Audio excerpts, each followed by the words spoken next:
Hey, have you ever thought about having a podcast of your very own? If so, great news.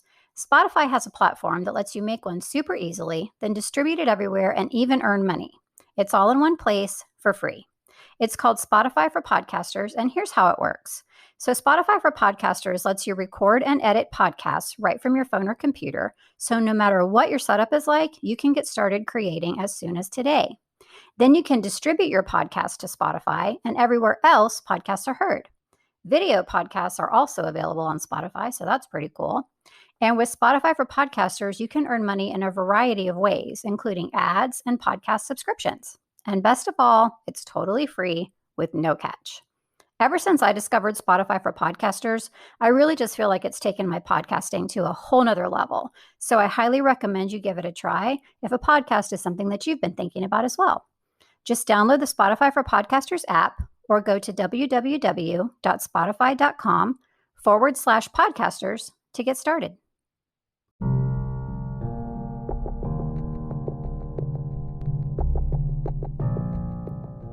Hey there, I'm Julie, and this is the Married to Addiction podcast.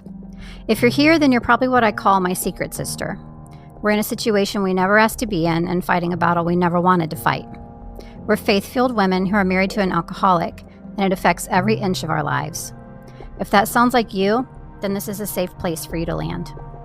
Married to Addiction is a faith-based podcast where I help you find the tools and strength you need to navigate your husband's addiction without losing yourself in the process.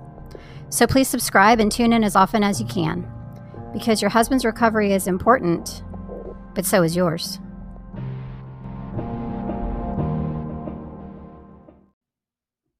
Hey there, I wanted to just take a quick second to make sure that you have heard about the new program I just launched called Simply Nourished. Now, you may wonder what in the world nutrition and wellness have to do with being the wife of an alcoholic, and the short answer is a lot. When we're going through hard things, which obviously this situation is a really, really hard thing, we often just completely neglect good eating habits. We turn to junk food for comfort. We don't take care of ourselves in any way, shape, or form because we've completely put ourselves on the back burner because we're so focused on what's going on with our husbands. And the problem with that is that not only now are we going through a hard thing, but now we are completely run down. We have no energy. We don't have any good nutrition in our bodies. And all of that just basically makes us completely unable to cope with anything in general, but most especially the difficulties that are involved with having an addicted spouse. So, of course, this can lead to just so many problems down the road. Health related or food related health issues are a really big issue for women just anyway. And when you pile all the rest of this on top of it, it just really makes it that much harder. So, the purpose of Married to Addiction as a whole has always been to help you take better care of you. And this program is no different. The goal is basically to just teach you simple, good nutrition and wellness. I keep it really simple for you, thus the name, for you as the wife of an alcoholic, so that you can care for your body, which will make you better equipped to handle everything else that's going on. So I would love to have you join me in that program. To find out more about it, you just go to my website, marriedtoaddiction.com, click on the Need Help drop down, and you'll see Simply Nourished there. I'd love to have you join us. Hello, and welcome in to episode 63 of the Married to Addiction podcast. This episode is called The Problem with Fixing. A lot of wives of alcoholics are fixers. They try to fix their husband's addiction. They try to fix their husband. They try to fix the situation. And this can be super problematic, as we're going to talk about today. This usually starts with wanting to, quote unquote, help. Helping is kind of where fixing is born. And I did this. When I recognized that my husband had a problem with alcohol, I thought to myself, okay, well, that's fine. We'll just fix it. I can fix it. It's fine. Because I'm like that in the first place. I'm kind of a person who wants to jump in and help fix things. So that was my initial instinct was, that's okay. We'll just fix it. Well, the problem is that when it starts with helping, that can very easily over time become enabling and or controlling. So a lot of times when we feel like we want to help somebody who's in, a difficult situation, we think about the fact that God does call us to love people. He calls us to be merciful. He calls us to help those who can't help themselves. But fixing is different. So when we're trying to fix something, we're kind of stepping in to clean up the situation.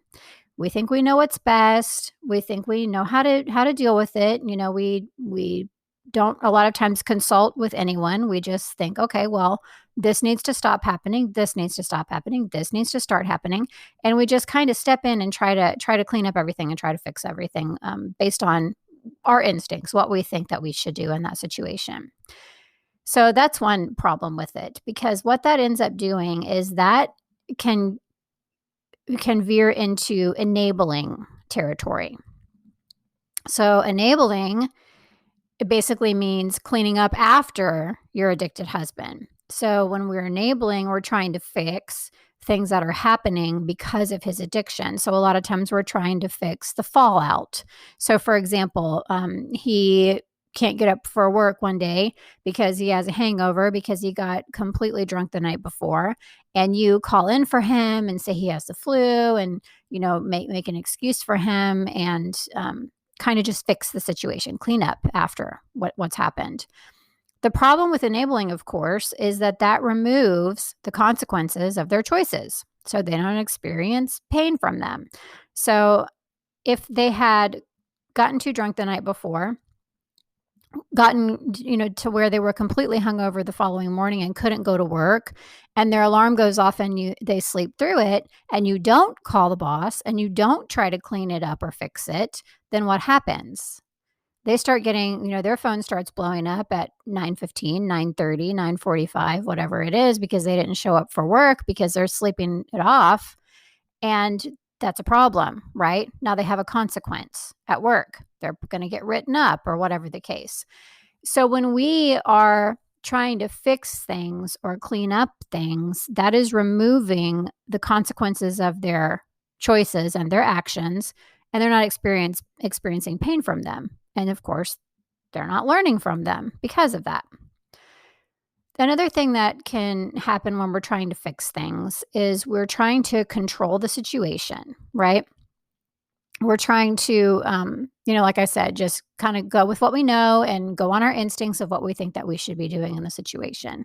A lot of times this starts to escalate, and it looks a lot like, screaming and fighting and yelling and all of those things. And it basically ends up where we're the loudest voice in our husband's ear, because we are trying to manipulate what's going on. We're trying to threaten him.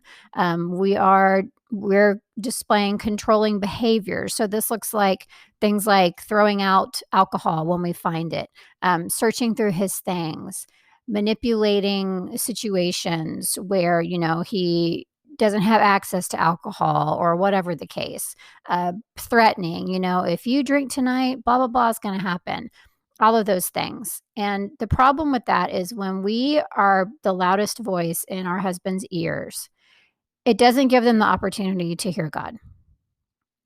It doesn't give them any opportunity to listen to God's voice for themselves, because they can't get past us always being in their face and being in their ears, trying to control things, threatening, manipulating, all of that. I once heard somebody say the phrase manipulation is witchcraft. And when I heard that, I thought, well, that seems a little extreme.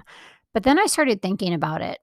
When we are manipulating situations, we are stepping in between the situation and God. We are interfering a lot of times with God's plan. We are supposed to let God work these situations out. So if we are manipulating them or trying to control them or trying to fix them, that can be a form of witchcraft, because you are trying to manipulate what's happening when it's God's to work out. So you can see that fixing can be very detrimental. It can be detrimental to you, because it is a really difficult way to live. Oh my gosh, I lived in this place for so long. It took a major, major toll on me because it is a hard way to live. But it's also causing problems for your husband as well. So what do we do? How do we stop fixing? A lot of us have been in this situation for a really, really long time, and it's hard to just say, "Okay, well, I'm just going to throw my hands up and just not do anything anymore," because the situation is continuing around us. It's continuing to be difficulty in our daily life. It's continuing to have effects on us. So we can't just really say, "Okay, well, I'm done. I'm just not going to do anything anymore." And I tried that too, and oh my gosh, that was that did not work. Because if you just try to step back from the situation, I kind of equate it to white knuckling it. So a lot of times when alcoholics just try to stop drinking cold turkey without any tools or any support or anything, they have a really, really hard time, and they call it white knuckling it, which basically just means like they're just holding on for dear life and just trying so desperately not to drink. And it's just so hard because they don't have the things that they need to get them through that. It's the same thing when we decide we're going to just stop fixing. We know that we shouldn't be trying to fix things. We know now that we shouldn't be trying to control things. But just like, standing back, we're kind of white knuckling it over on our side because we're just like, oh my gosh, what's going to happen next? Oh my gosh, I can't deal with this. Like, I can't deal with him being drunk again tonight. And I just really need to say something. And I know I found that bottle of whiskey, and if I just dump it out, then he won't get drunk tonight. So we kind of are like white knuckling it on our side of things too, when we just decide that, okay, well, I'm just going to stop trying to fix it. I'm just going to stop trying to control it. And we just throw our hands up kind of. You have to have some sort of tools. You have to have some sort of support. You have to have some sort of course of action for when you stop trying to fix things. So when we've been in this pattern for a really long time, if we just stop trying to fix things and stop trying to control things, well, what do we do instead? Because now we feel like we have all this time that we would normally be in our husband's business. And now we're just filling it with, worry, fear, anxiety, all of that, because we're not trying to fix it. We're not trying to control it. And that's not a good place to be either.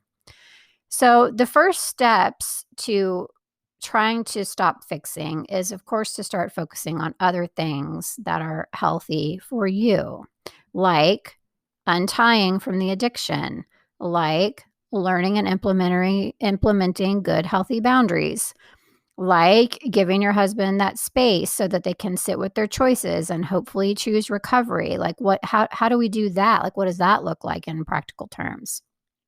So a lot of times we know we need to stop fixing. We know that there's other things that we need to start doing to fill that space instead, but sometimes we're just not really sure how to go about that. And of course, that is where programs come in. Just like an addict or an alcoholic who's trying to white knuckle it needs a good, solid recovery program, so do we. Of course, I offer one. It's called the Secret Sister Circle. I help you go through all of those things. I help you understand what to do instead of fixing, in great detail. I give you step by step. But there are other programs as well. Al-Anon is one, of course. There's a number of different options for us as wives or as loved ones of family members who are going through this. The important thing is that you, A, stop trying to fix it and control it first, and then B, learn what to do instead. So whether you get that help from me or whether you get that help somewhere else, it's just really, really important that you get that help. If you did want to enroll in the Secret Sister Circle, which is my membership for wives of alcoholics, where we do work through all of these things, all you have to do is go to marriedtoaddiction.com, look for the Need Help dropdown, and you'll see it right there, the Secret Sister Circle. I'd love to have you join us. So I hope that's been helpful. Fixing a lot of times really is our first inclination when our husbands really start to struggle with addiction. But as we've talked about today, there are so many problems that causes, and it's just not going to be helpful in the long run. So as always, I thank you so much for listening, and I will see you next time.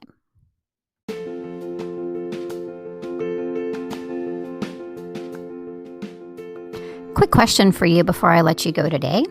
Have you been to the Married to Addiction website? If you haven't, I would love if you would go pay it a visit. It's just marriedtoaddiction.com. And over there, you can see just a lot of different information about my podcast. There is a blog on there. There's some free resources for you. And there's also a few ways that you can actually get some help if you need a little more help and direction and support as you travel this difficult path with your addicted husband. So if you haven't yet, please go visit marriedtoaddiction.com. Thanks so much.